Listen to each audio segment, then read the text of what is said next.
¿Estás transmitiendo en directo? Vale.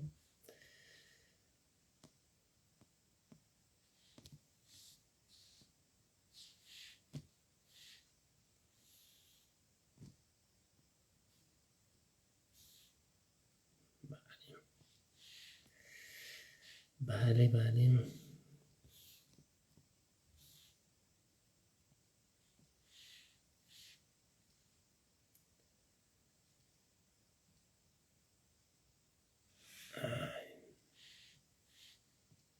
A ver, un momento.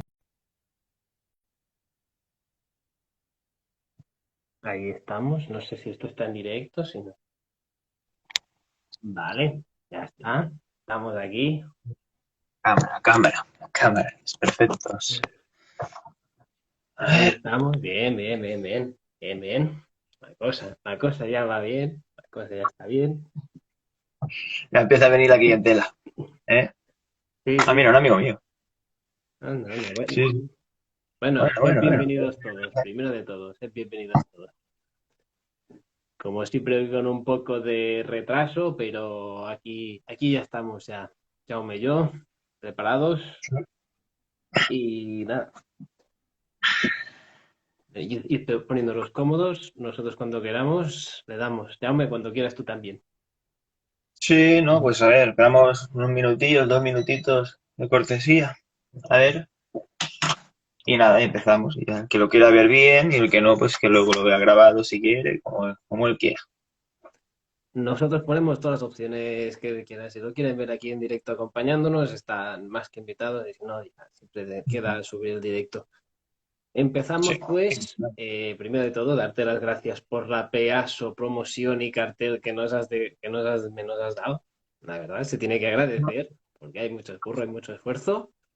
Y bueno, os recuerdo por si vais un poco perdidos, un poco de qué vamos a hablar. Vamos a hablar de la ciudad de Trebisonda y su imperio que tuvo en el siglo XIII y un poco su historia cultural y política, bueno, hablando un poco sobre todo sobre sus orígenes en época clásica y en época prehistórica, y un poco recordando su papel y su importancia en la época medieval y sobre todo también en la época antigua. Así que cuando Jaume quiera, pues él nos dará un poco la introducción. Vale, pues eso. Bueno, a destacar lo que vamos a hablar, un poco el índice de lo que vamos a hablar. Bueno, primero hablaremos un poco de la ciudad en sí, digamos, un poco la mitología que tiene detrás, la fama que tiene detrás esta ciudad, que es, bueno, no diré legendaria, pero sí una ciudad muy famosa, tanto en la Edad Antigua como en la Edad Media. Luego hablaremos un poco de la geografía, el comercio. Luego hablaremos de lo que es el patrimonio cultural, que es muy vasto. Y de hecho, pues aquí con la cámara, pasaré a la cámara para enseñaros fotos, ya que no se pueden compartir fotos, pues bueno.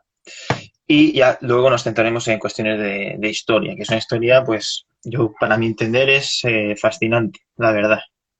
Entonces, bueno, pues por empezar, comentar que Trebisonda fue en su origen una colonia griega con el nombre de Trapezunte.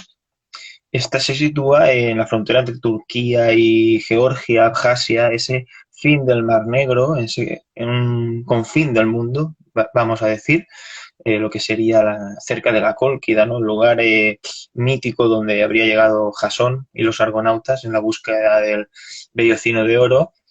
Y bueno, pues empiezo, como os he dicho, esta proyección de imágenes. Sí, ¿va bien?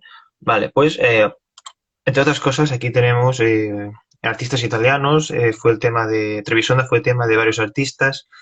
Por ejemplo, porque la leyenda de San Jorge, que está ubicada aquí, San Jorge, la princesa de Trebisonda, es importante. Por otro lado, pues por ejemplo, también la ciudad fue visitada por el castellano González de Clavijo, en esa embajada castellana de Enrique III a Tamerlán, pues pasa por Trebisonda, igual que Marco Polo, o incluso creo recordar que Tirante el Blanco también pues tiene un episodio en Trebisonda, ¿no? No sé si quieres añadir algo sobre esto. Bueno, decir sobre todo que Trebisonda durante mucho tiempo para el imaginario colectivo fue como una suerte de Preste Juan, porque era también un estado cristiano aislado, rodeado de estados musulmanes y que bueno, vivió prácticamente aislado del mundo cristiano desde prácticamente su fundación. Recordemos también que se da el colapso del RUM también, pero igualmente los estados principales turcos y mongoles que lo sucedieron aislaron totalmente, ya sea por Sinope y Amasya, toda esa zona, pues quedó totalmente aislado. Solo quedaba Armenia y Georgia, que eran dos estados que, bueno, intentaban sobrevivir, pero que también las veían pasar canutas, la verdad. Ujú. Sí, verdad.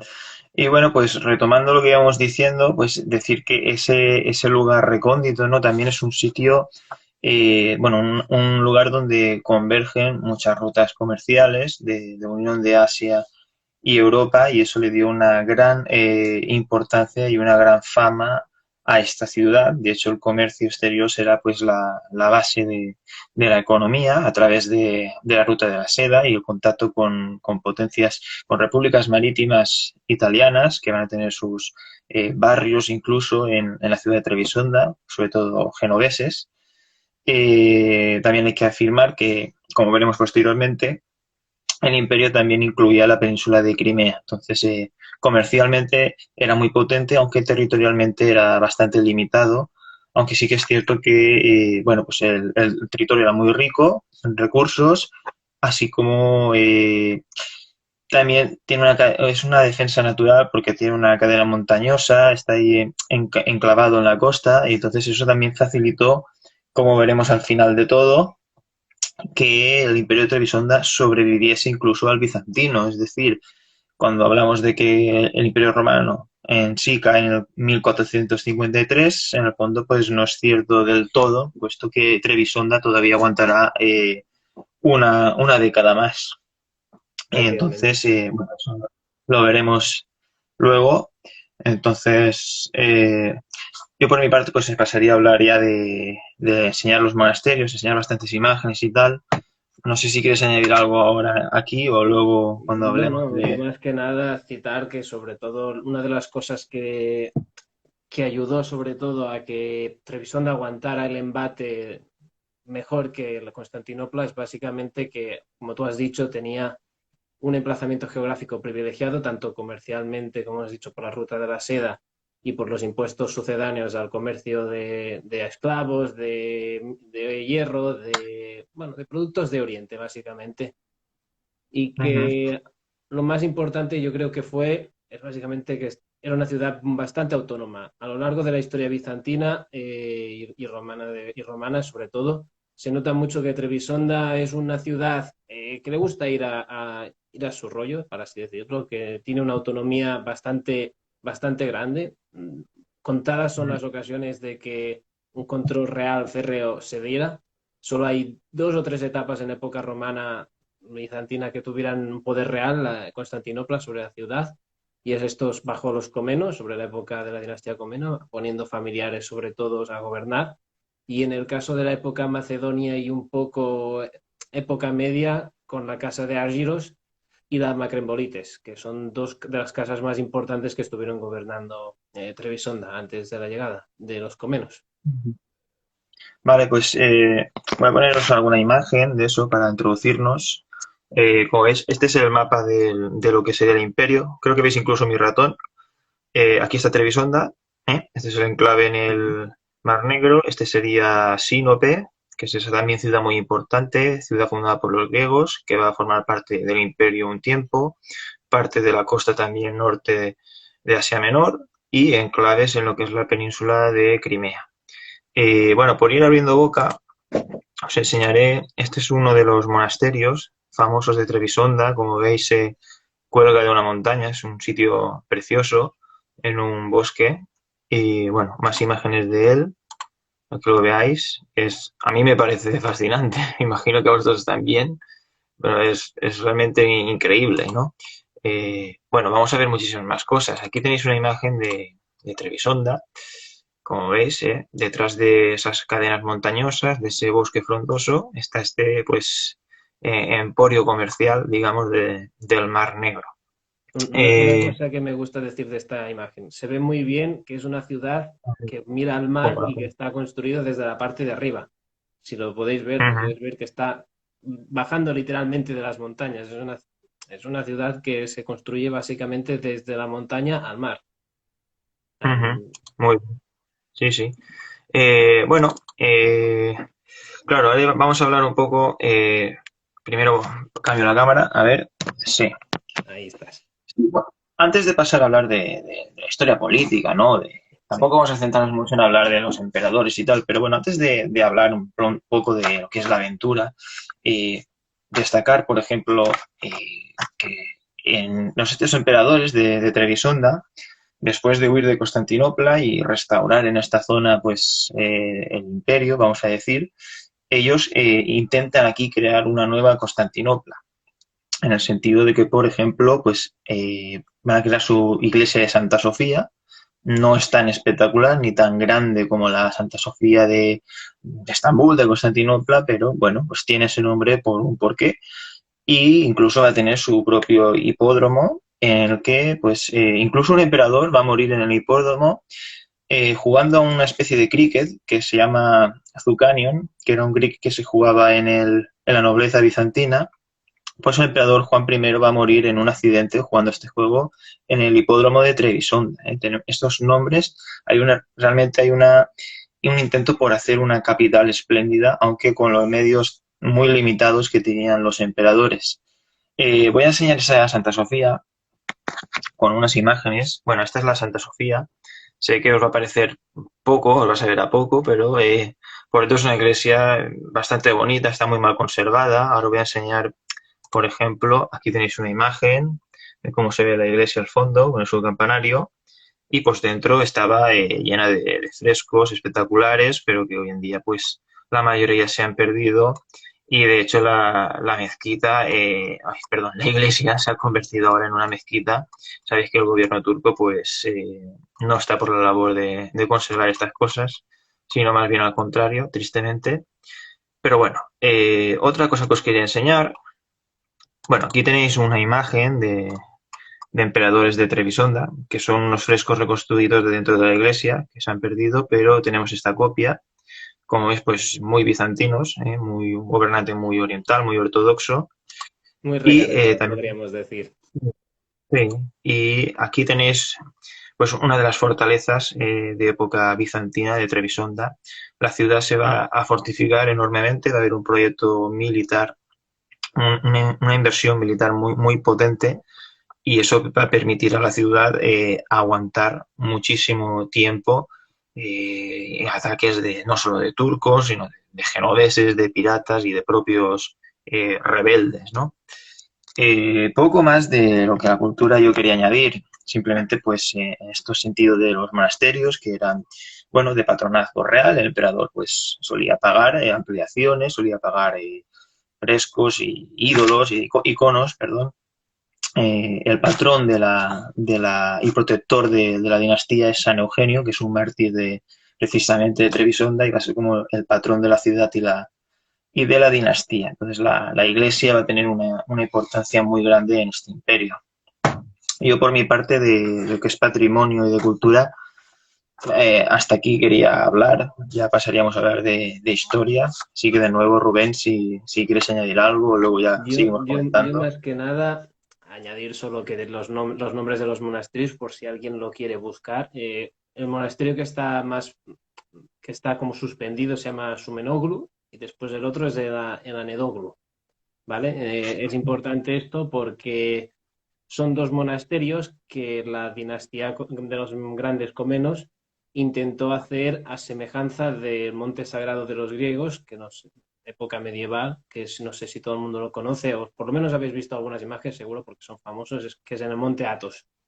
Los bizantinos tuvieron como una suerte de fijación para construir sus monasterios y lugares sagrados en lugares inaccesibles o por lo menos en montañas, básicamente porque interpretaban que la vida religiosa y monástica, al contrario que en sus contrapartes occidentales, se debía basar en la vida monástica aislada y en la meditación alejada de las pasiones mundanas, por así decirlo.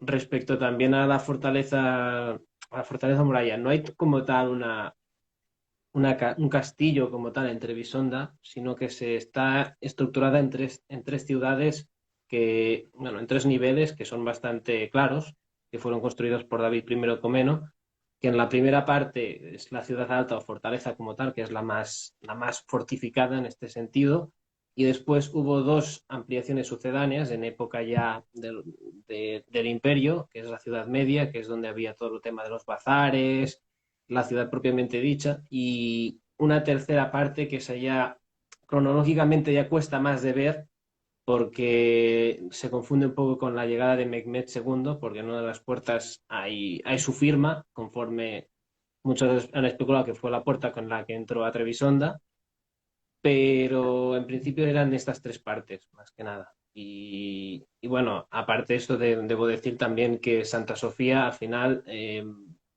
es tan pequeña y tan limitada porque básicamente la ciudad está atrapada entre dos valles. Así que la ciudad no podía crecer como tal más de lo que le permitía su clave defensivo en ese sentido. Ujú. Bien, pues yo pasaría ya a hablar de lo que es la historia en sí. Uh -huh. Como hemos dicho, no vamos a ir pormenorizadamente diciendo tal año tal este emperador y Uh hace tal, sino que -huh. lo vamos a ver de forma más transversal y vamos, pues yo por ejemplo tengo aquí algunas cosas curiosas que vamos a ir añadiendo. Simplemente se va a basar en 4 puntos. Uno es el establecimiento del imperio, luego es el vasallaje al sultanato de Rum y luego pues ya cuando son tributarios de los otomanos y la caída, ¿no? Estos tres grandes bloques van a estructurar la parte de historia que, bueno, si quieres empiezo yo. Uh -huh. Simplemente pues decir que, bueno, si no lo sabéis, el Imperio Bizantino se disgrega en varios reinos porque en la Cuarta Cruzada, en vez de atacar a los musulmanes, sobre todo por instigación de Venecia, se decide atacar Bizancio, se asedia y se coloca allí un emperador católico, ¿no? Un emperador de una dinastía francesa. Entonces, en este caso, los Comneno, que son una dinastía tradicional del Imperio Bizantino, pues van a dirigirse hasta el confín del imperio, que es Trebisonda, y allí van a establecer su poder, van a intentar, bueno, lo conseguirán, coger gran parte de la costa de Asia Menor, del norte de Asia Menor, para unirla ya a Trebisonda y esa parte de la península de Crimea, con lo que van a crear pues una zona, un imperio realmente volcado a lo marítimo en el Mar Negro, ¿no? No sé si quieres añadir alguna cosa más de los comnenos y de la huida, del Sí. establecimiento de ellos en la ciudad, ¿sí? Pues venga. Ma- sí. Bueno, más que nada aportar que los comenos no huyeron a Trebisonda por casualidad, sino porque básicamente los nietos de Andrónico II Comeno, que es el último emperador o basileo de la dinastía Comeno, Comeno como tal, no grandes comenos, huyeron a Trebisonda básicamente porque, como he dicho, eh, dentro del organigrama imperial bizantino era una ciudad o una región que no estaba tampoco muy controlada o no tenía un gran control el imperio y les permitían pues sobrevivir y estar un poco seguros, era un refugio bastante seguro. Además, también tengo que decir también que al final también se especuló bastante de que querían, bueno, pusieron mucho énfasis en Crimea porque básicamente también era una de las fuentes de grano de la ciudad de Constantinopla. Es decir, si controlas también la ruta del grano en Constantinopla, pues como mínimo puedes plantear un problema de abastecimiento a una ciudad y rendirla en un sitio. Al final, los Comneno como tal abandonaron como tal el poder en Constantinopla, pero se aseguraron como una senda manga por si te podían volver en este sentido. Eh, Recordar también que, bueno, coincide que los dos primeros emperadores de la dinastía, de los megascomenos, estaban vinculadas con la Casa Real de Georgia.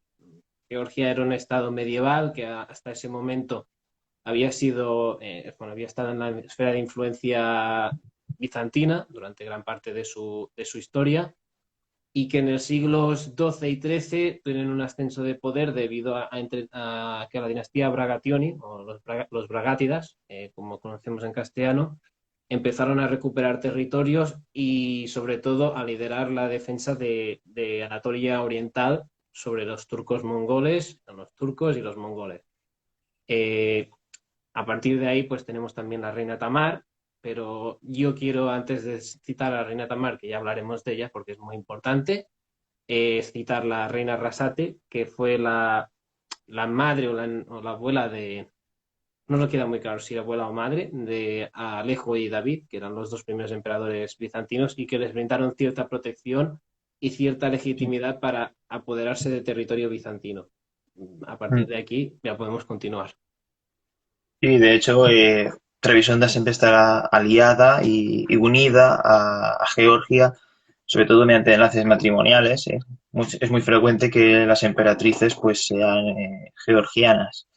Y sí, la ayuda de la reina Tamar de Georgia pues es decisiva para que Alejo y David pues consigan el trono, aunque el reino desde el principio pues va a estar en un estado precario de debilidad, pese a la riqueza de la ciudad, y eso pues les hace directamente ser vasallos de los turcos, del sultanato de, bueno, turcos, ¿no? Sultanato de Rum, ¿sí? Sí, sí, Eh, eran turcos como tal.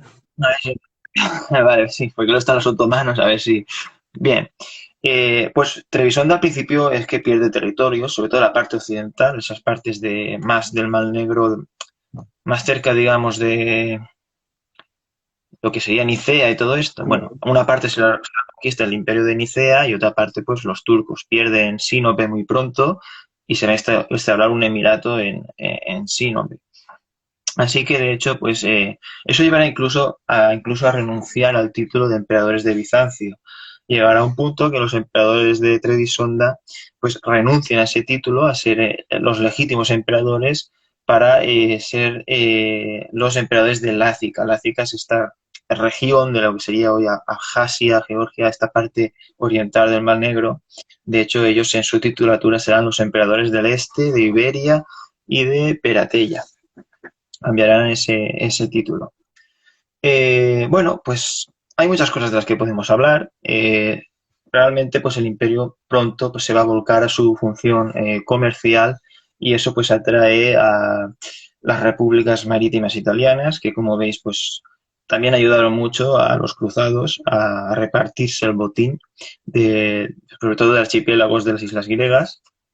Los genoveses van a ser bastante agresivos, van a incluso pretenden monopolios, exenciones de impuestos y para ello pues tomarán las armas e incluso pues pegarán fuego a la ciudad y obtendrán incluso pues un barrio propio de ellos, de igual modo que en Constantinopla estaba el barrio del Gálata, la Torre del Gálata, pues en Trebisonda va a pasar un poco lo mismo. Esa imagen de nuevo de Trebisonda como pequeña Constantinopla, como una nueva Constantinopla, mucho más modesta, pero que tiene prácticamente todos sus elementos.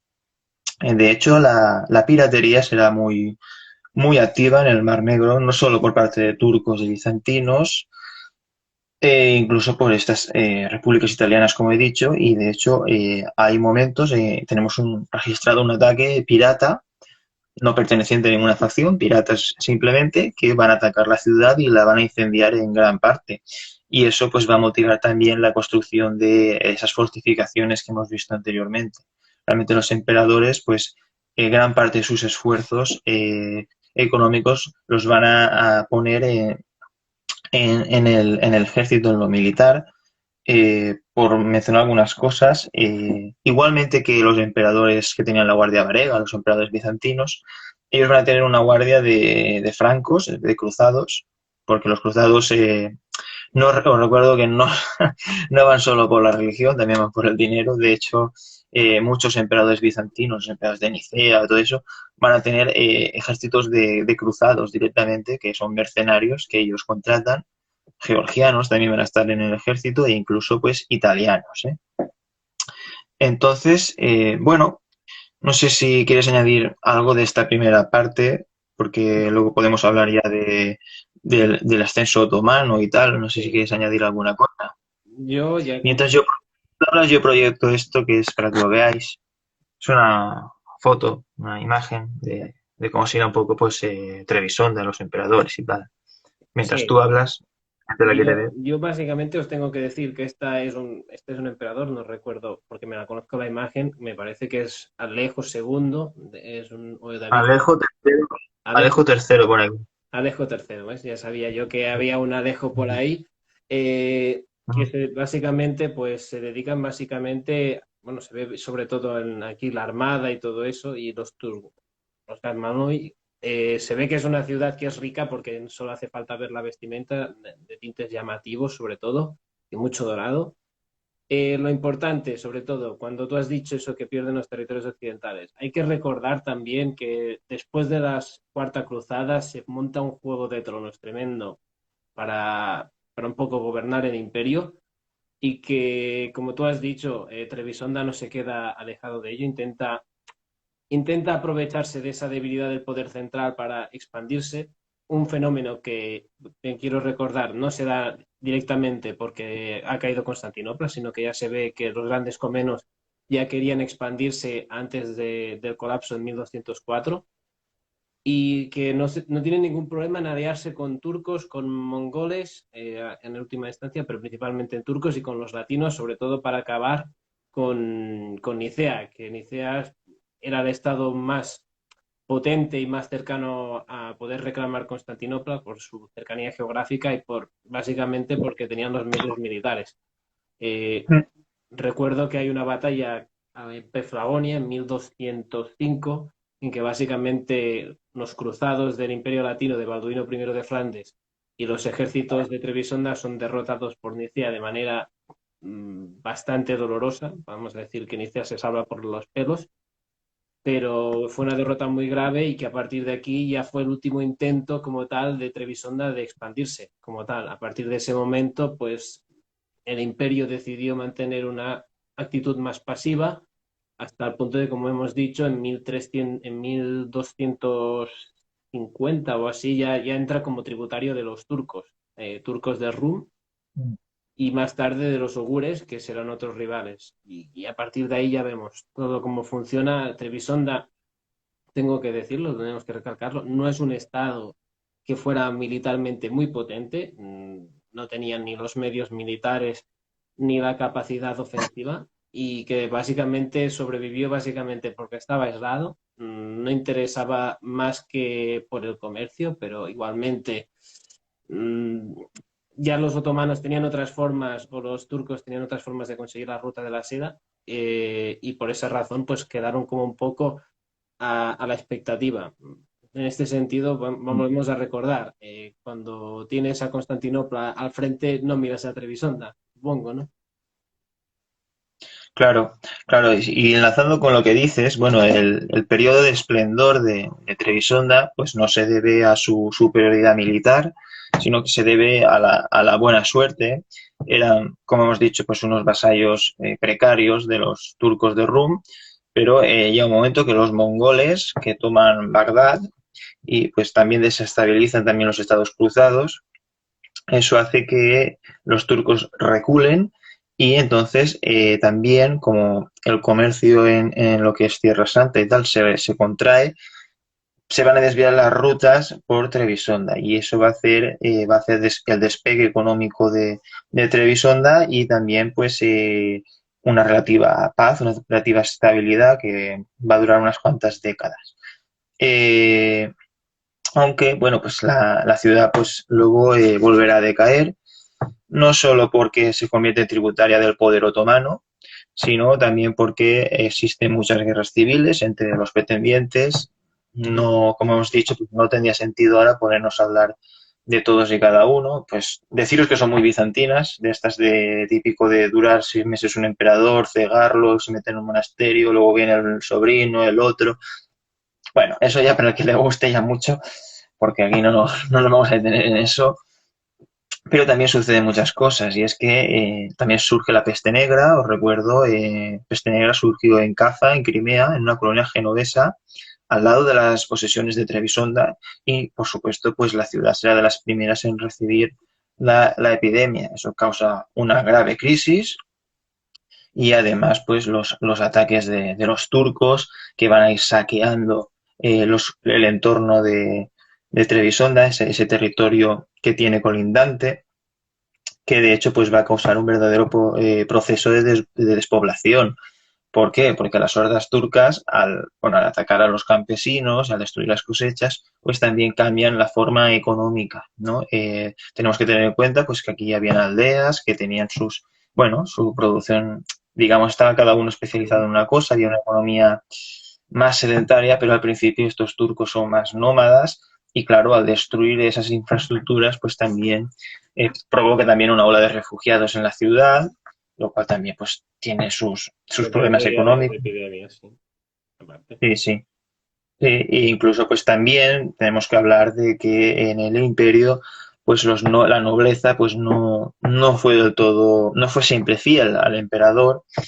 Yo, por ejemplo, he escogido hablar de los Escolaroi, que eran una milicia privilegiada de la fortaleza principal de la ciudad, que tenían un poder decisivo en lo que es la toma de decisiones en el imperio. Y de hecho va a haber un momento en que el poder del emperador es tan débil que prácticamente pues hablamos de señores feudales, cada uno con sus fortalezas, y que progresivamente pues van a ser tomadas por los turcos. Yo poco más tengo que añadir a lo que quería decir en el directo. No sé si, no sé, no voy a concluir ahora porque, bueno, entre que hablas tú, acabamos y si alguien No, quiere hacer preguntas, no, vamos a alargarlo un poquito. yo sobre todo, nada, si alguien aquí del chat, que somos gracias por las 9 personas que nos están viendo en directo, si alguien tiene alguna pregunta o alguna cosa que quiera decirnos, más que nada, contestamos nosotros sin ningún problema. Así que, Sí. Ujú. bueno, Bueno, mientras lo piensan y tal, bueno, pues simplemente yo decir eso, que al final, pues el imperio está en una crisis muy grave, no solo por la situación económica y por la mala suerte de la peste negra y tal, sino también pues, porque los turcos poco a poco van ganando el terreno y se acaba ese modo de vida de la población, ¿no? Esa agricultura que permitía sustentar el imperio, pues poco a poco pues va reculando tanto que al final pues se reduce a prácticamente la ciudad, que como hemos dicho será tomada en 1461. Tengo ya anotado, no sé si está bien. sí, O sea, perfecto, mucho perfecto. tiempo después de caer Constantinopla. Recordamos que Constantinopla cayó en 1453.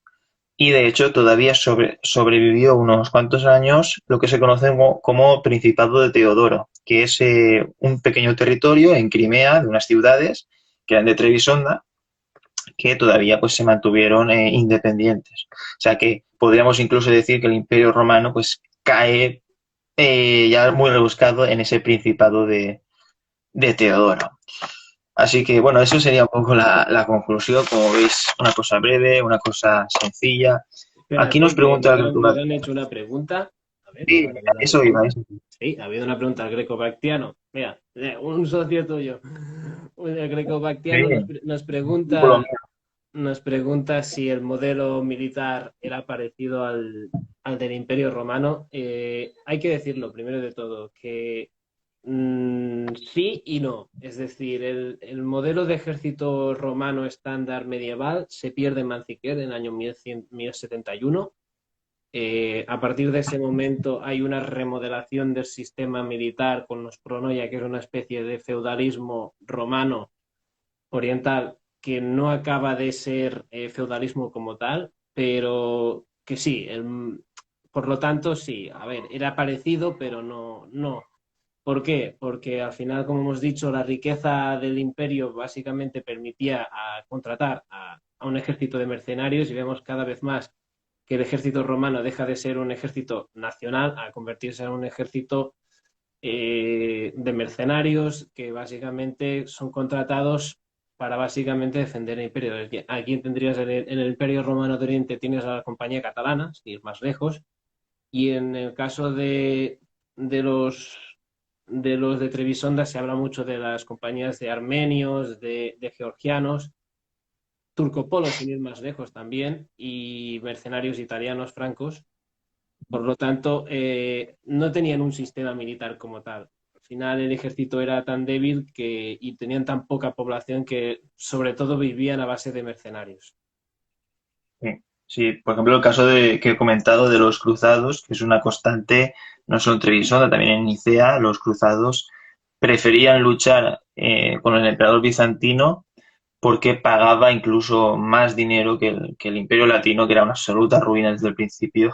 Un imperio que no sé cómo pudo durar tanto, porque de hecho vendieron Constantinopla a pedazos literalmente y ni así pudieron mantenerse. Bueno, es muy triste, la historia de esta fragmentación del Imperio Bizantino es muy triste, pero es que el bizantino es así. Tú te lees la historia del Imperio Bizantino y ya desde la fundación es que la inestabilidad política es tan grande que sorprende que el imperio durase tantísimo. Tenemos una imagen de un imperio débil, pero el Imperio Bizantino era muy rico y muy poderoso, pese a todas sus derrotas y tal. Yo siempre lo he considerado infravalorado y estoy seguro de que de haber tenido un modelo más estable, pues el imperio quizás no habría caído, ¿eh? Bueno, Quizás. el lenismo también ha saltado tres preguntas. Yo es que estoy fascinado. ¿El Imperio de Trebisonda tenía el griego como lengua administrativa o adoptó otras? Aquí tenemos que hablar claramente. Sí, hablaban el griego, pero hablaban el griego con la variante póntica, es decir, Muy el bien, griego de esa región. Y Ujú. no me extrañaría también que por contactos con Georgia y con Armenia, sobre todo, se hablara también armenio y georgiano. En los documentos Sí. oficiales se nota también que utilizaban las dos lenguas, más que nada porque bueno, la población era un mix de esto. A nivel Ujú. y a nivel administrativo, ¿el Estado era un calco del bizantino o tienes otras inspiraciones? No, no. Una de las cosas más claras que ves que hay una continuidad histórica a partir de 1204 es que todos los estados sucesores, de así decirlo, del Imperio Bizantino siguieron un modelo a menor escala del Imperial Bizantino. Obviamente, Trebisonda no fue ajeno, y tuvo sus variantes porque los comenos, si tenían un gusto importante, era básicamente en crear títulos de la nada, los más largos posibles, pero que en realidad tenían un poder vacío. Así que sí, a nivel administrativo seguían con el saquelarios, con el protoespatarios, con el drongario, sobre todo, seguían sobre todo el mismo nivel. Y sí, eran ortodoxos, aunque debemos decirlo que cada vez era más claro que también había católicos y sobre todo miacistas. Por lo tanto, ya te digo, culturalmente, creo que Jaume estará de acuerdo conmigo, Trebisonda era una ciudad que estaba, bueno, en un crisol de civilizaciones. Ujú. Mucha gente Sí, había por ahí total. metida. Sí, sí, sí. De hecho, los griegos góticos vivían hasta hace 100 años. Allí había la comunidad griega enorme, se hablaba griego allí, pero sabéis que los turcos, pues, homogeneizaron Turquía después de la Primera Guerra Mundial. Pero bueno, eso da para otra charla y tampoco me quiero yo calentar ahora.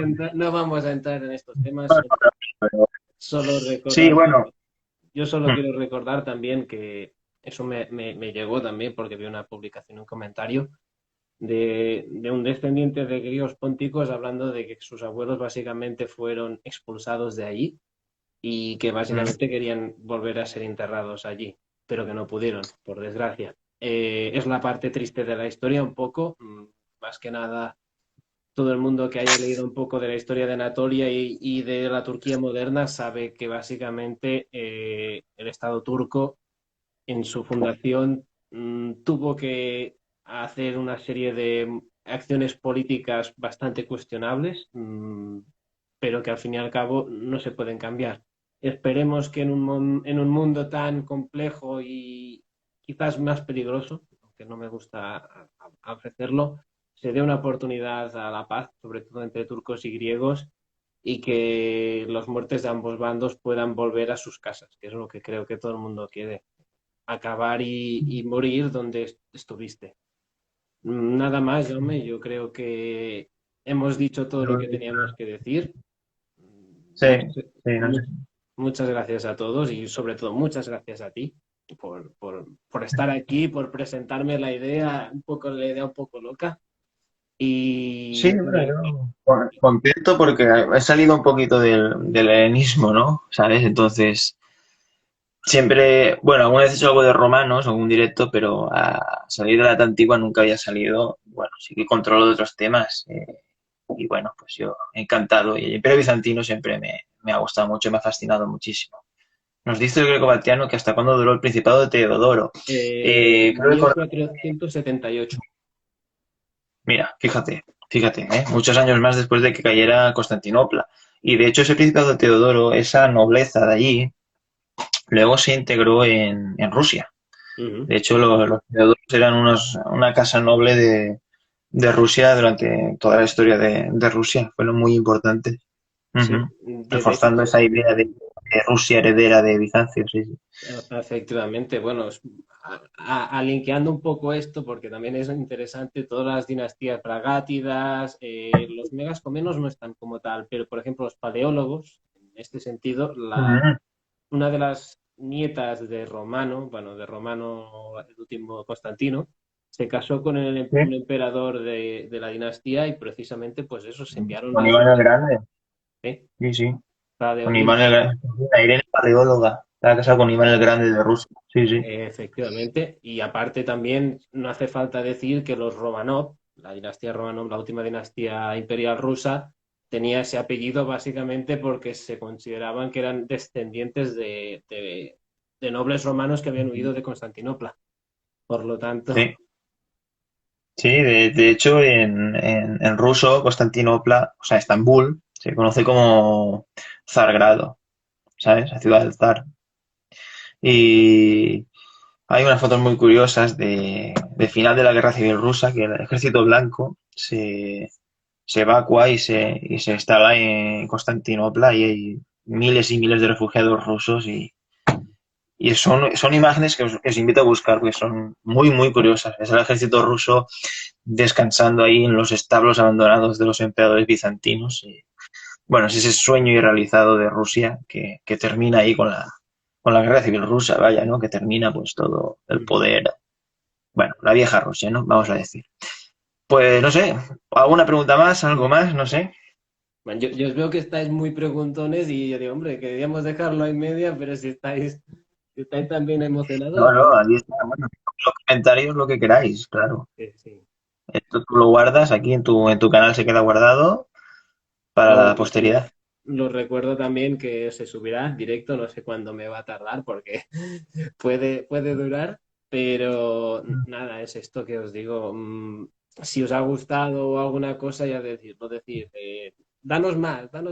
Nosotros ya nos mantenemos. Tenemos uno pendiente, que te lo tengo que decir, Jaume, que ya que ¿Mm? Trebisonda ha triunfado, o por lo menos ha tenido ese éxito, vamos a ir al siguiente por Nicea, ¿no? ¿Hacemos alguno sobre Nicea? Venga, va. Venga, Venga, vale. Da una palabra. Tengo unos directos pendientes, pero bueno, sí. Los podemos hacer, creo que sí. como tú quieras, ya nos organizamos. Venga, Ujú. que el fútbol parece que aprieta. Bueno, Bueno, la cultura futbolística también es legítima. no, yo voy a coger un libro de la India, de tantos que tengo, y a pasar el sábado, que es la mejor manera de pasar el sábado. Así que nada, Venga, un pues abrazo a todos. un abrazo también a ti. Venga, adiós a todos. Chicos.